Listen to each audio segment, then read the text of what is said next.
Hey, what's up guys? Ashby Gale here, owner of Charleston Fossil Adventures, and I'm finally able to start my first live stream on this channel.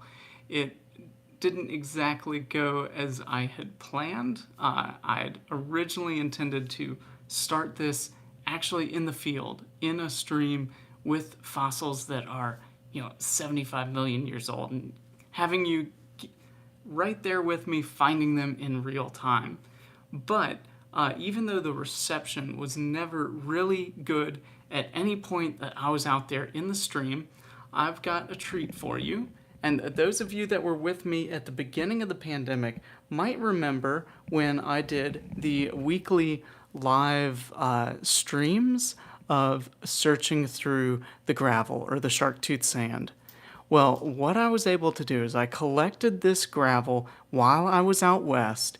I have confirmed that I've seen some of the 75 million year old shark teeth inside the gravel, and what I'll be doing now is I'm up here in Columbia, South Carolina. I'm doing a school program for the next 2 days, and to kind of kick this whole thing off, I'm going to be sorting through this gravel, and then I want you to stick around till the end because I've got some really cool finds from the whole trip that I'm going to be showing, but only at the end of this video once I look through all of the gravel.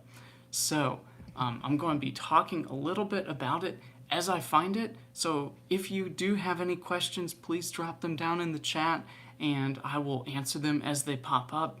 If something isn't clear or if the connection breaks up and you don't hear what I say, feel free to ask me to repeat something in the comments below.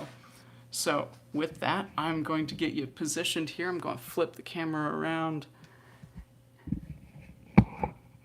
All right, this is my work surface here in the hotel. Definitely not ideal, but better than nothing and keeps their table looking nice. So I'm just going to start with this first batch of gravel. A lot of these that look interesting are just going to be little concretions, little sedimentary rocks that we really don't have much interest in. But any shell fragment in here is going to be a fossilized oyster shell from the Cretaceous, so I will stick that over on my piece of paper over here, knowing that it is fossilized. Oh, and just like that, we have our first shark tooth right there. So this one is from a goblin shark tooth. So a lot of you ask on the trips in Charleston if we can find goblin shark teeth. And this one, being older, being from the Cretaceous, this one is going to be goblin shark. The species on this guy is Scapanorhynchus texanus, and they have these really cool striations that run down the enamel. You can see it glistening a little bit there in the light. So that's cool. We've got one tooth. And for those that are watching, let me know where you're tuning in from. So drop a comment below saying what city or state that you're tuning in from, or province. I know we do have a fair number of international viewers as well. All right, so for the first little handful, we got one tooth and an oyster shell. Some of these others are going to be some fossil oyster fragments too. This one in particular is kind of cool. It's a different species than the curved oysters. This one grew up to 5 feet long. So pretty crazy to think about an oyster as tall as a human. All right, Holly, thanks for joining in from Lexington. Glad to have you. I'm going to go ahead and put this oyster over here on the paper plate as well. This is from a species called Exogyra. Really cool spiral-shaped oyster from the Cretaceous. All right, we will dump the towel and get some more.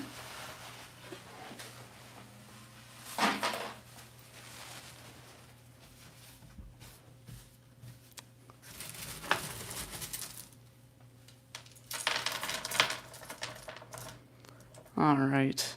again, I probably won't keep most of these little oyster shell fragments. I might take some of them with me to the school group tomorrow in case anyone wants a 75 million year old oyster shell. But of course, we are looking for shark teeth. We can find marine reptile teeth in here, like mosasaur. There's another one of those 5-foot tall oysters. Even dinosaur teeth are a possibility, even though this is a marine deposit. So mostly ocean. Ian, thanks for tuning in from Bamberg, South Carolina. Glad to have you here. Got a little stack of fossilized oyster bits right there. You can see a little ripple of one going through there. There's a really cool oyster. Hopefully we have one in this batch. It's a really curved, really ripply oyster called Agarostria falcata, and named for the falcate or bird-shaped wing design of the oyster. Hope to find one of those in this batch.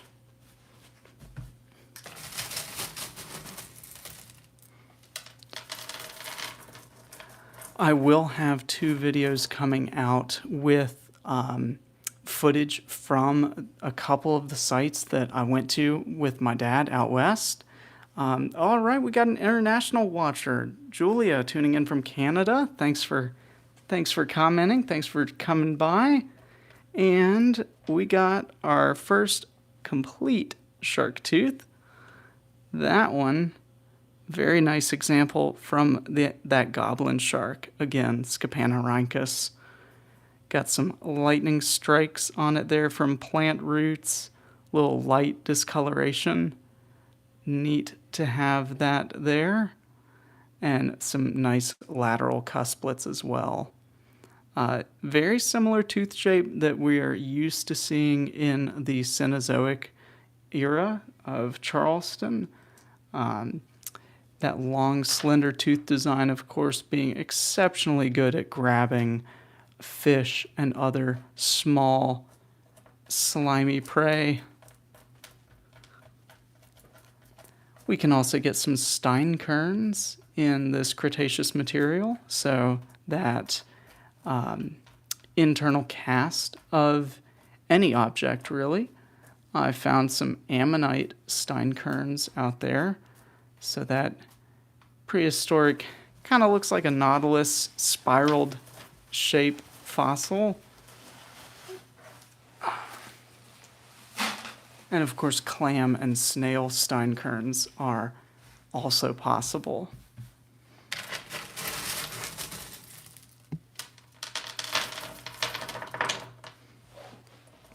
Interesting thing about the gravel out at these sites, some of it is a much harder consolidated rock like these, but a lot of it were just little tiny little things of clay. So you can see it has different layers there.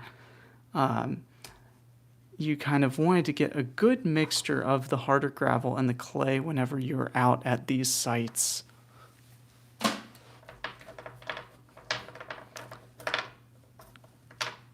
All right, we got another tooth right there. Another little goblin shark tooth. Again, if we were on the East Coast here, say somewhere at Folly, of course this would be a sand tiger. But because of the size and the striations on the front, or excuse me, the lingual side of the tooth, this one is going to be from a goblin shark. So that makes 3 so far out of this screen. Little shells like this are just modern freshwater clams, so let that guy go.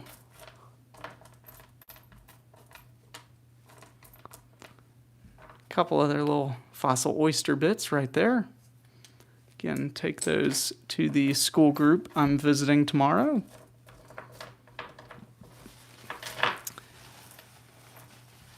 And again, if you're just tuning in, I've got some really cool fossils I will be sharing at the end of this video.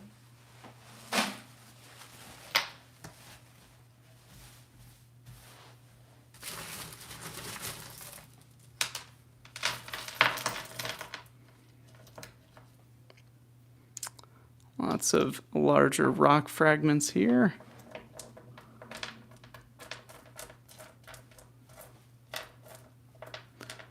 Oop. Another clam. As I say on my tours, that is a modern clam. Not to confuse people with the fossilized ones that we can find as well. All right, no teeth or bone material in that handful. Let's get another.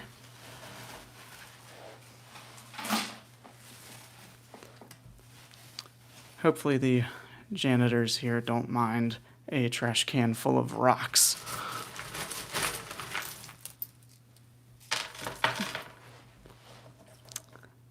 And kind of doing like I would do out in the, that's a rock. Thanks, Benjamin. I'm doing like I would do out in the creek as well. I'm pulling out the bigger fragments so it's easier for me to see the smaller material in there as well. And yes, unfortunately, there was some broken glass in those streams too. Always hauled out the trash that we saw when we saw it. Got a little internal cast of a snail shell right there. So a 75 million year old snail steinkern. Pretty cool. Even though it's a steinkern, I will keep it because it is much older than the steinkerns I get out of Charleston. Oh, there's a complete one. That's cool. Nice defined shape to it right there. Oh, and another. Boy, this was the steinkern handful.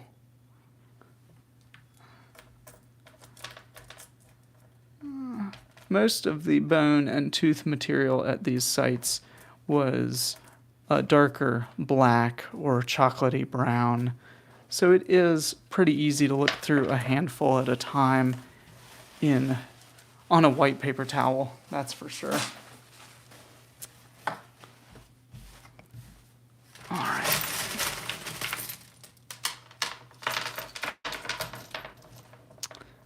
All right, we got some more oyster fossil fragments right there. Lots of little weird conglomerates. Clay pebbles. I'm sorry, clam. I didn't mean to pull you out of the stream. Fortunately, just like rabbits, they follow a pretty high reproductive rate, so there's other clams out there. Okay, nothing in that handful.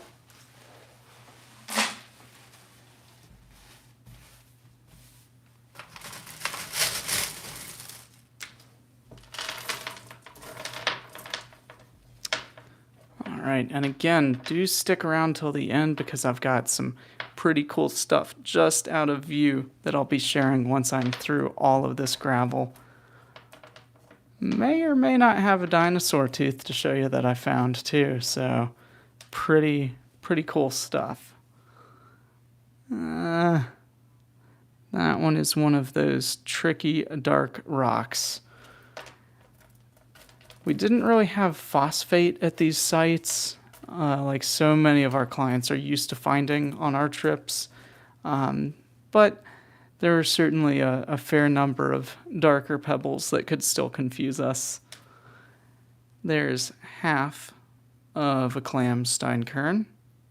You can see the hooked tip right there where it would have joined up with the other half of the shell. A neat one.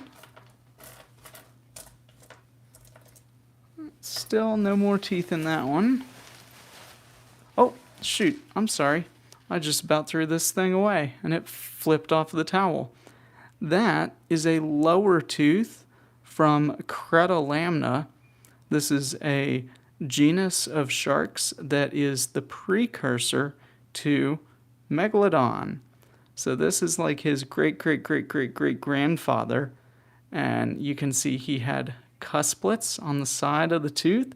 And this one, even though it's broken, that fracture is an oblique break, which is something we see when bone is fresh. So I would suspect this to be a feeding damage tooth, which is pretty cool. It broke when he bit into something. So Megalodon's ancestor right there. Pretty cool find. Let's get a thumbs up for that one. That's a whole lot better than a goblin shark tooth. All right.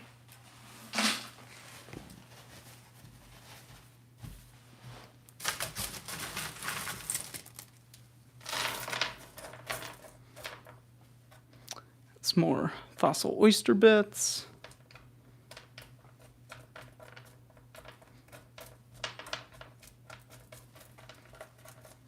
Ooh, here we go. See that guy right there? That is a crow shark tooth. This is one from Squalocorax. Probably this one's going to belong to Squalocorax lindströmi.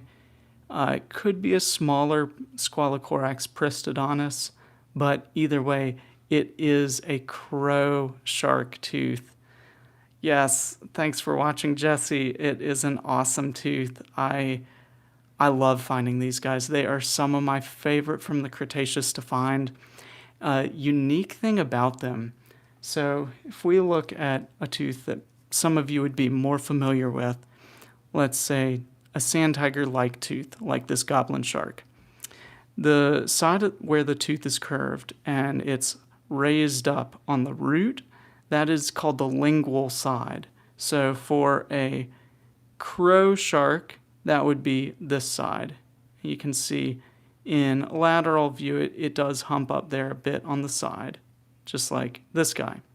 So normally on, quote unquote regular teeth, you've got a nutrient groove and a hole where a ligament or blood vessels ran in supplying nutrients to this bone. On crow shark teeth, they don't really have one of those on the lingual side. It is actually on the labial side, or the side of the tooth, where when that shark opened its jaw, this would have been facing outward. So the side against the lips, so to speak, which is why it's called the labial side of the tooth. So their foramina are all running along that intersection between the enamel and the root, and they're clustered along pretty well. And on specimens that are preserved nicely, and this is one of them, it's hard to make out in the video, but you might be able to see a little darker series of dots right there in the middle of the root. And that's what those are. So pretty cool feature of the Squalocorax teeth. So that's awesome. I like that one was in this screen. Yeah.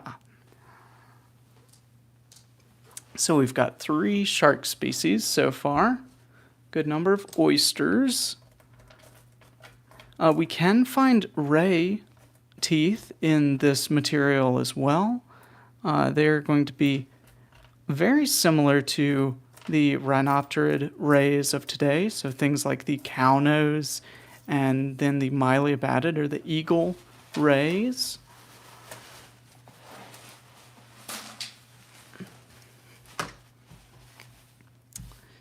I'm deciding I've got a lot of gravel in this hotel trash can, so I might pull something like the Great Escape and just add it to their landscaping material sometime tomorrow.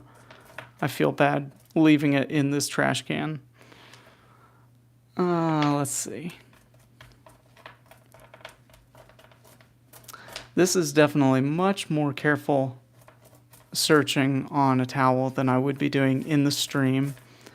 We did like to do a volume of material rather than, a handful at a time. This is one of those little Agarostria oysters I was telling you about earlier in the video. Partial one, but you can see that it had a really curved, almost C-shape to the shell, and on the larger ones, the ripples on the side get really pronounced. So that is a neat thing to see.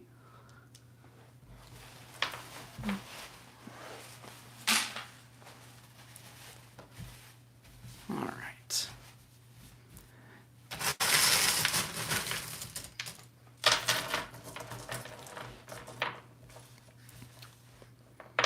Big rocks, concretions, occasional fragments of asphalt. Lots of clay pebbles in this one.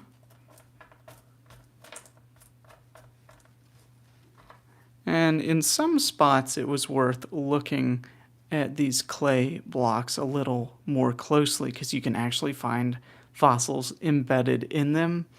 That would be more at sites where this formation is kind of daylighting along the stream bed, not so much in the loose clay pebbles like these guys.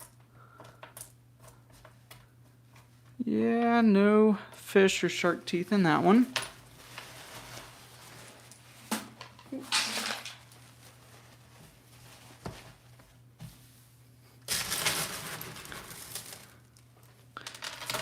And again, for our new watchers, I will be revealing what's up here at the end of this video, so definitely stick around for that.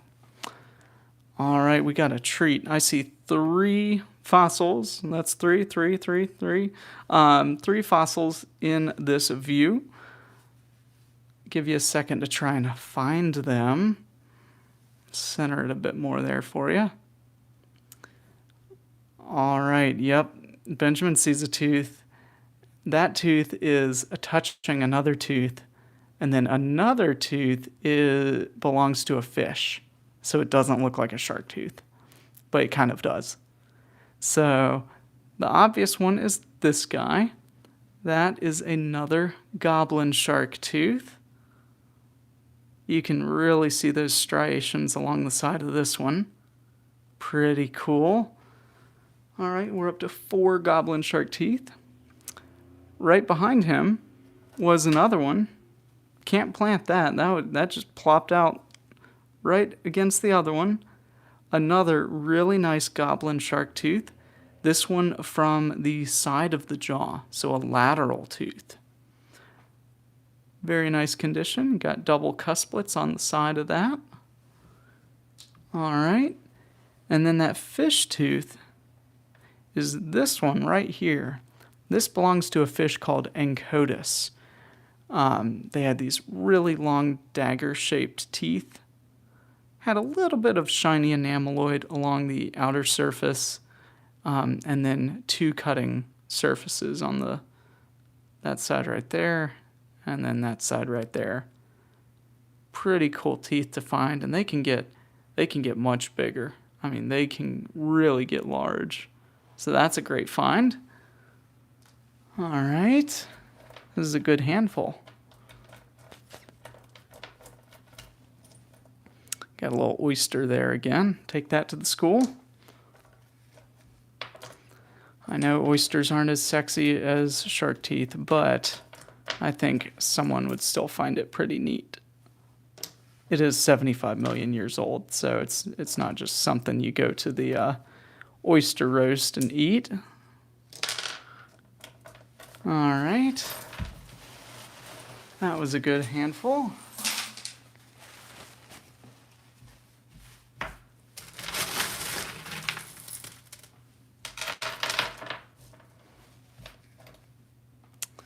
We got some more.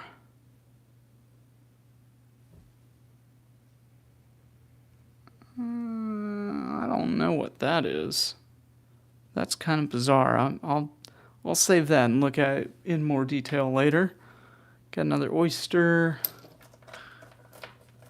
Well, we got another tooth. Another goblin shark tooth. Very cool.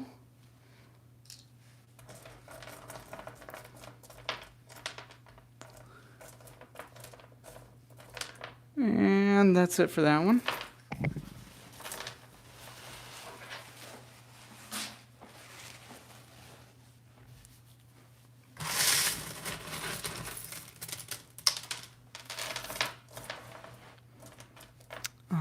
got another tooth in there. It's a little hard to see in this light, but is right there. This one, let's see.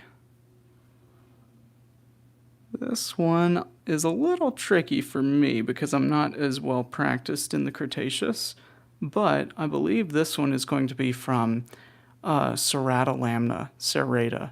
So this would be either a lower or an anterior tooth from that species, and the upper and the lateral teeth have this really cool asymmetry to them, where one root lobe is longer than the other, and it has a couple of extra serrations. So a neat one. That's potentially our fourth shark species for the video.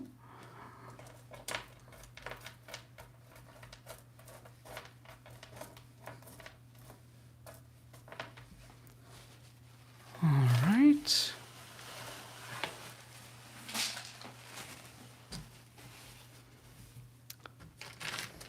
I'm going to try and do a little more at a time here, just so that we can get to some of the cool fossils. Not that these aren't cool. I will definitely be cleaning that up. Whoops.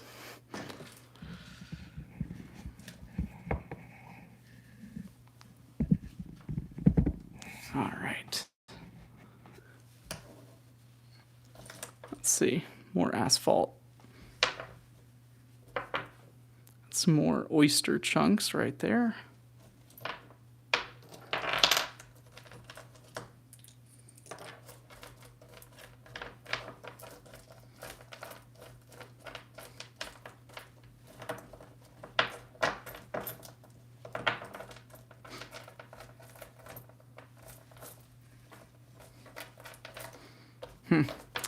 Just oysters out of that one, apparently. Contain this dirt a bit.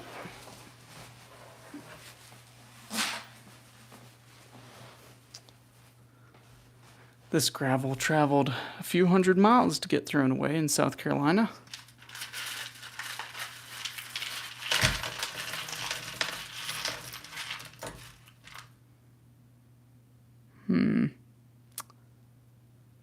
I don't think that one is anything, but I will take a closer look at it with a loupe later.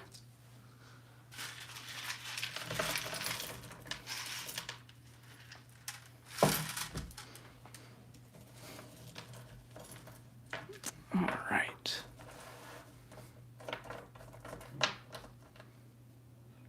Got some more oysters right there.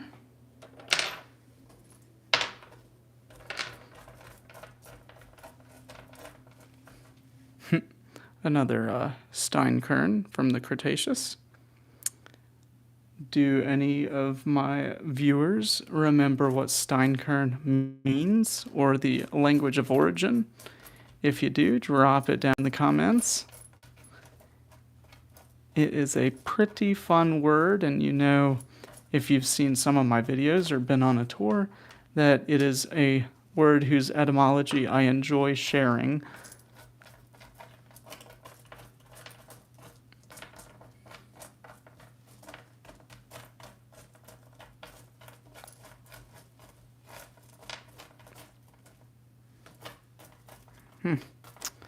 It's not looking like there's a tooth in this one either.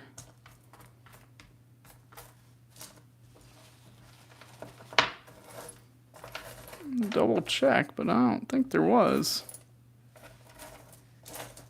We do this in the creek at times too. Just make sure our eyes weren't glazing over. All right, still thinking on steinkern.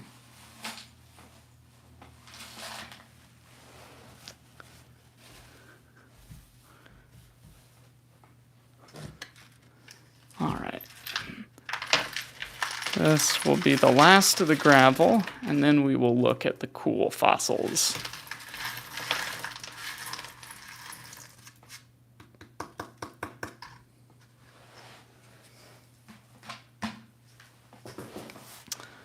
All right, well, steinkern, spelled Steinkern,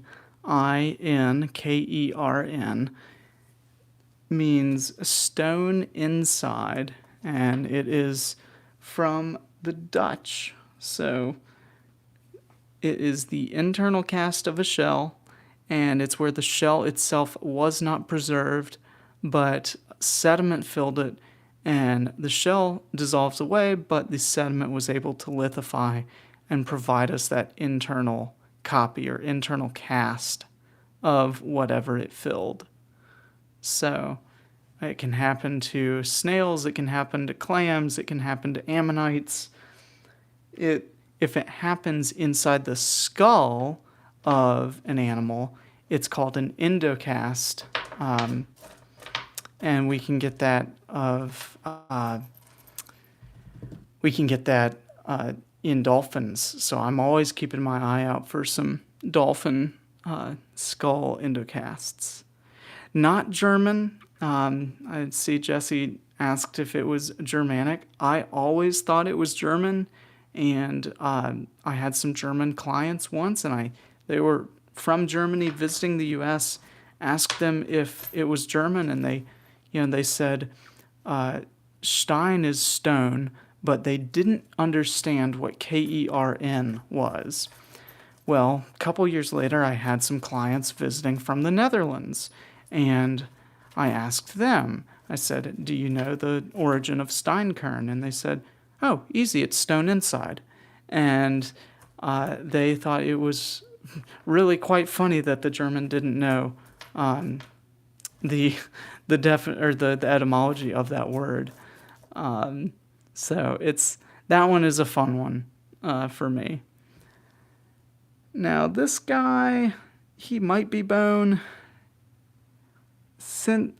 I'm really not convinced that it is. We can get mineralized wood at this site as well. I don't have any of that to show you up top, but this, if I had to guess, I would say this one is a tumbled fossilized wood chip. So that's funny. We'll save him. Let's see.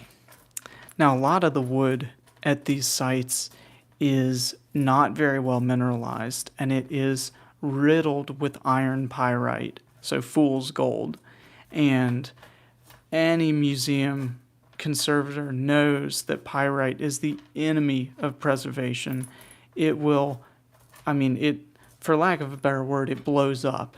It will bust apart any fossil that it has touched that has pyrite in it. And so you have to be really careful if you find a fossil with pyrite, not to allow it to be degraded by the pyrite. So any wood that we found out there that had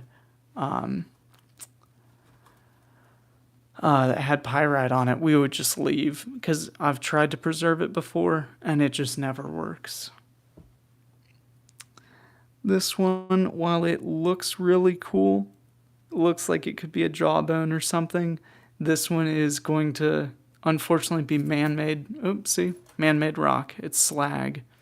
Really, really crumbly.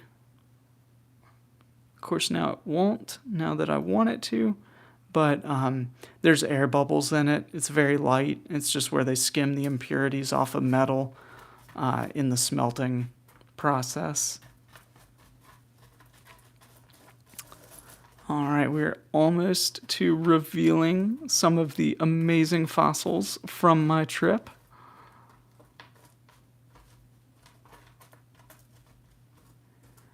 Okay.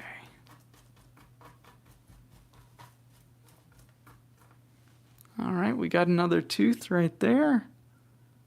That one has double serrated cusplets on the edge. The cusplets aren't serrated, but there's two cusplets. This one will be another serratolamina serrata tooth. Pretty neat. Okay, that's there.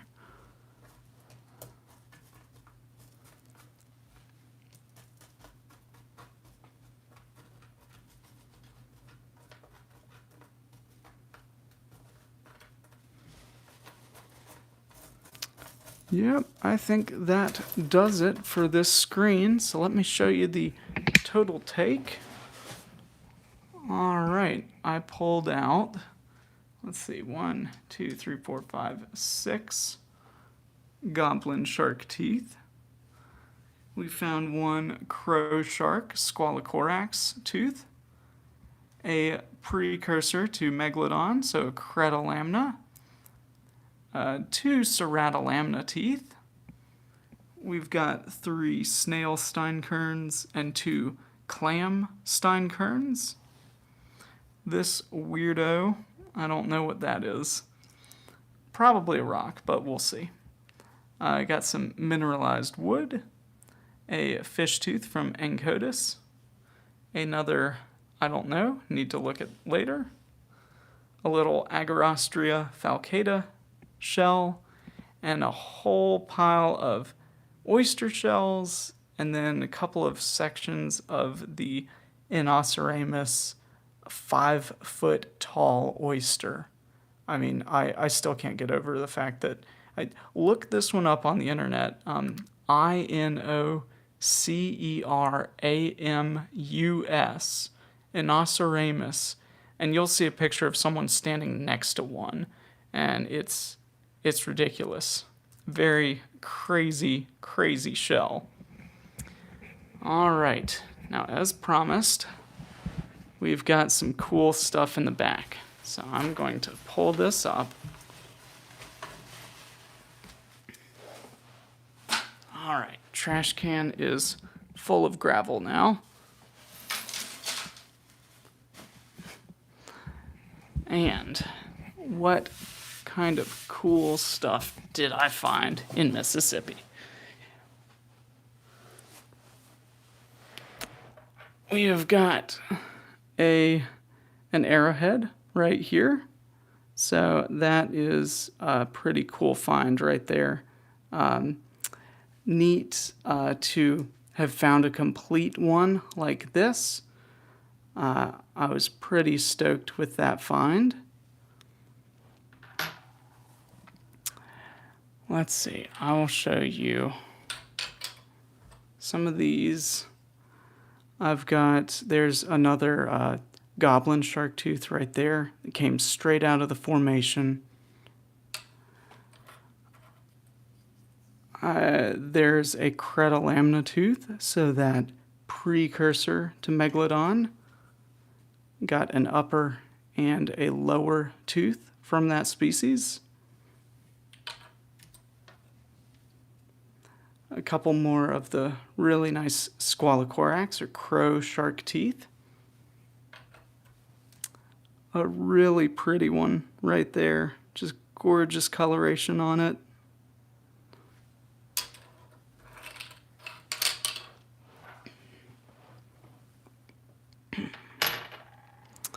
All right, I got a mosasaur tooth. So this thing, it's not a dinosaur. Mosasaurs are marine reptiles, but this particular species is an uncommon one to find. It's called globidens, and they have these big, round, pebbly-shaped teeth, and they are what are called a duraphagous species. So they are crunching open probably some of these oyster shells with these round teeth. So that was a cool find.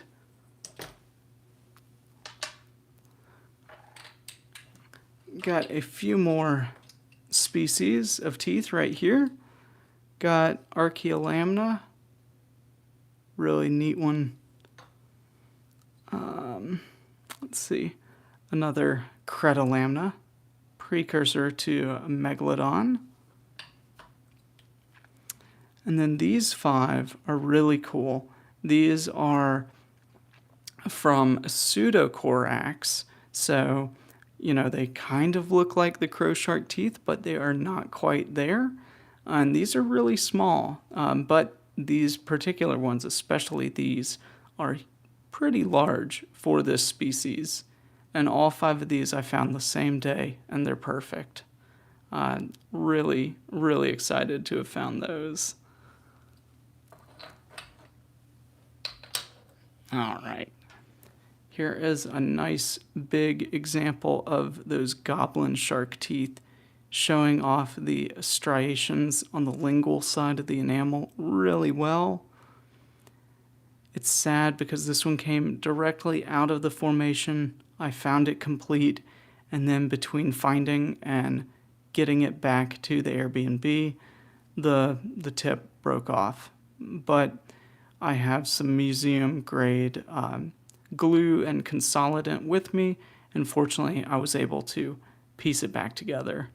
But it's a shame because that was a really large, beautiful tooth. All right, let's see. I'll show you this one next. This one's really cool.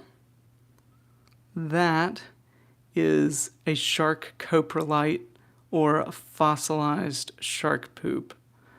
This one came from the intestine of a dead shark, and you can see the layers of the intestine right there.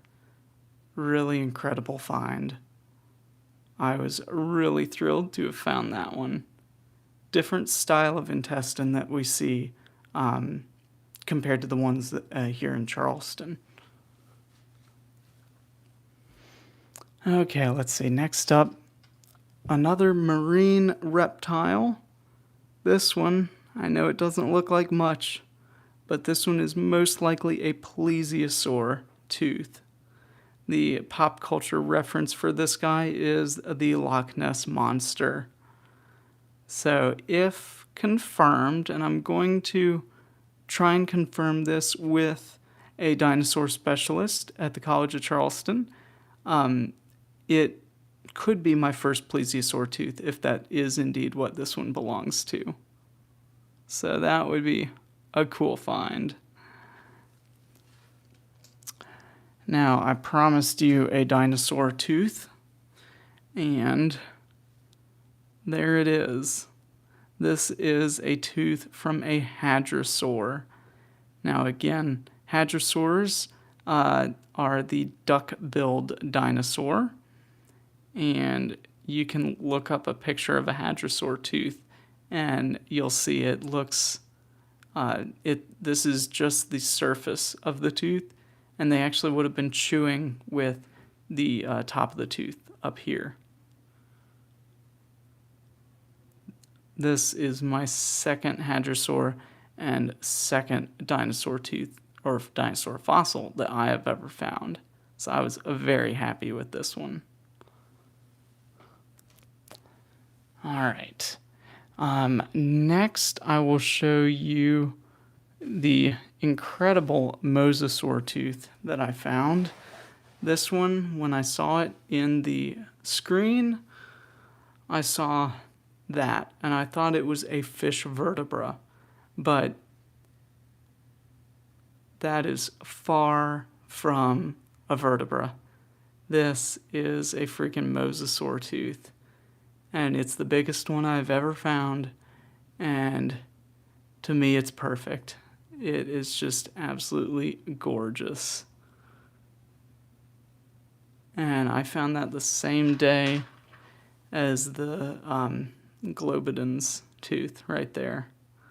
So I was really happy with those. All right, and then the last things that I will show you are something that might not look like shark teeth, but this, believe it or not, is a shark tooth. This is from a species or a genus called Tychodus, and the camera just does not do this one justice. This one is perfect. So this was kind of my goal of this year's trip, was to find some Tychodus teeth, and these really, really made me happy. All right, good luck on your trip in a couple of days, Lane. Hope you find some good teeth out there. So here are some of the other Tychodus teeth that I found. Just really, really bizarre looking teeth. The fun thing about these is people say they look like volcanoes. So they have a little cone of enamel that has these little lines that run down the side like rivulets or valleys, but really bizarre roots. And the reason this tooth looks so weird is that this shark was eating shells, so chomping again through things like these massive oyster shells. So pretty cool to find these. That was my first time ever finding that particular species of shark tooth. Tychodus mortoni is what these are called, and there are other species within Tychodus, but as a first time, that one I don't know if I will ever beat that one. That one is perfect.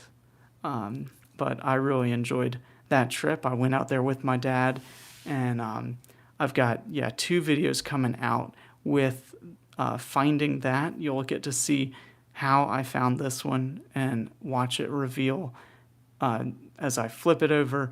The same moment as I saw it complete, you'll see it complete in that video.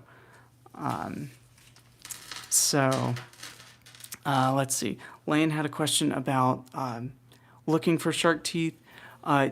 If you were looking in South Carolina, I see you do say you have a sifter.